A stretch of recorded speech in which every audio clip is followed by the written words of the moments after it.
उत्तर प्रदेश की राजधानी लखनऊ की एक कोर्ट में बुधवार को माफिया संजीव माहेश्वरी उर्फ जीवा की गोली मारकर हत्या कर दी गई। हमलावर वकील के भेस में कोर्ट में आया था। जब तक कोई कुछ समझ पाता, उसने 6 गोलियां जीवा के ऊपर दाग दी, जिससे उसकी मौके पर ही मौत हो गई।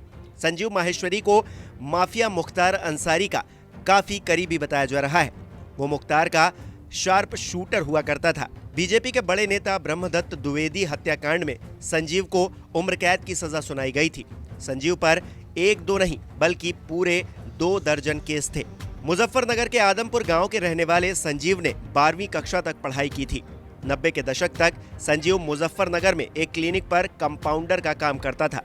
इसके बाद संजीव माहेश्वरी ने क्लिनिक के मालिक को ही अगवा कर लिया। संजीव माहेश्वरी का पहली बार बड़ा नाम तब सामने आया जब उसने 90 के दशक में ही कोलकाता के व्यापारी के बेटे को अगवा करने के बाद 2 करोड़ रुपए की फिरौती मांगी।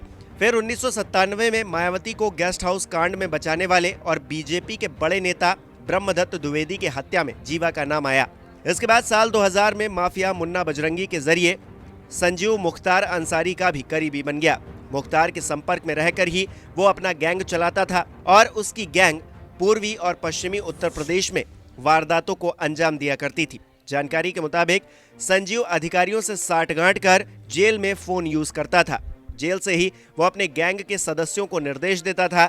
जीवा की गैंग ने हरिद्वार, सहारनपुर, मुजफ्फरनगर में अपहरण, डकैती, हत्या और लूट जैसी जघन्य वारदातों को अंजाम दिया। उसके गैंग के सदस्य जितेंद्र उर्फ भूरी, रमेश ठाकुर पुलिस मुठभेड़ में पहले ही मारे जा चुके हैं। वहीं उसके खास साथी अमरजीत उर्फ बबलू को मैंगलोर में एक दोहरे हत्याकांड में आजीवन कारावास की सजा हुई है। साल 2005 में बीजेपी विधायक कृष्णानंद राय की हत्या में मुख्तार के साथ जीवा के भी शामिल होने का आरोप लगा था। हालांकि इस केस में वो बरी हो गया, लेकिन 2003 में ब्रह्मदत्त द्विवेदी हत्याकांड में संजीव जीवा को उम्र कैद की सजा सुनाई गई। संजीव पर हत्या, अपहरण, रंगदारी जैसे 24 केस दर्ज थे। जेल में रहकर भी संजीव जीवा बड़े बड़े सफेद पोशों के संपर्क में रहता था और जमीनों पर अवैध कब्जे और वसूली का काम करता था। उन लोगों में अपना डर दिखाकर रंगदारी भी वसूला करता था। अब ये भी जान लीजिए कि संजीव माहेश्वरी जीवा बना कैसे। तो बताया जाता है कि संजीव माहेश्वरी सुपरस्टार संजय दत्त का बड़ा फैन था। 90 के दशक में जब संजय दत्त की फिल्म जीवा आई तो इसके बाद संजीव माहेश्वरी ने अपने नाम के आगे जीवा जोड़ लिया और बाद में जीवा नाम से ही वो काफी फेमस भी हो गया। आपको बता दें कि जीवा खुद तो एक अपराधी था ही, उसकी पत्नी भी गैंगस्टर है।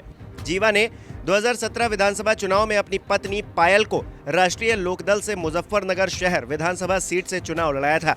हालांकि इस चुनाव में पायल 5वें नंबर पर रही थी। खास बात यह है कि पायल भी गैंगस्टर एक्ट में आरोपी है। फिलहाल उसने सुप्रीम कोर्ट में याचिका दाखिल कर अपने पति के अंतिम संस्कार में शामिल होने के लिए अंतरिम जमानत मांगी है।